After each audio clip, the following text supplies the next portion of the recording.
it's likely you've heard something along the lines of, "You are getting emotional," or "Let's not bring emotions into this." And it's likely that when you heard that, it was said in the context of a conversation about something very, very serious. Something serious enough that were we to get emotional or bring emotions into it, we would complicate matters and muddy things up. That's been my training, culturally and institutionally as well. That the more real and consequential the thing is that we're talking about, the more important it is that we distance ourselves from whatever feelings we might have and rely on the numbers. Don't get caught up in sentiment. Look for the bottom line, or at least the dominant trends. Now, I don't have the space or the time here, nor, if I'm honest, the expertise, to dissect what is meant by feelings in a lot of these moments. What I am comfortable saying is that it's a pretty bold move at any point to look at a list of vital human traits like intuition, memory, or triggered emotional responses, or trauma, and entirely throw them out because they make the math feel funny about being cold and, well, unfeeling. Is it enough to feel something? Or to have feelings about something? I suppose nowadays, before I attempted a straight answer to that question, I'd get a little Jesus-y about it and turn the question on its head. Is it enough to know the numbers? Because no, it's not enough. It's not enough to separate any one aspect of human life or the experience thereof from all the other aspects of human life and the experience thereof, and then prioritize that one element as more vital or more primary, and making all other experiences and moments subject to that one.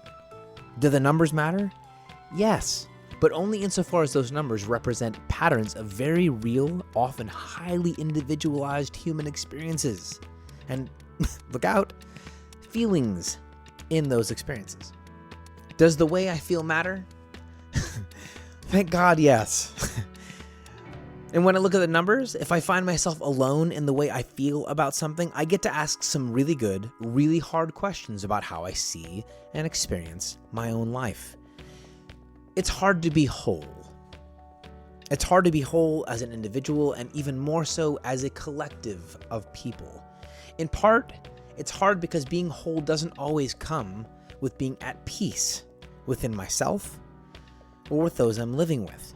So if we're talking about sexual violence, yes, the numbers matter, but they aren't as weighty as the life's worth of trauma the woman you're talking with is carrying because she was one of the 1 in 4. And if we're talking about climate change, yes, I get that you need to drive or fly for work. So do I. And that your kids might go to different schools in different parts of town and they have sports. But when we look at the statistical realities the scientific community has offered us, it's probably worth considering what patterns we might help set by our personal, individual changes and sacrifices. It is hard to be whole because becoming whole is a process. And it's a process that doesn't resolve, so feelings change. And the numbers keep growing because sometimes the feelings are facts. And sometimes the facts don't feel right, and therefore they aren't right. Because being human always means knowing or assuming or believing or, dare I say it, feeling that there is more to who I am individually and more to who we are collectively than the particular metrics can measure, whether those metrics are feelings or facts, whether it is math or connection or memory or sentiment. There is always more.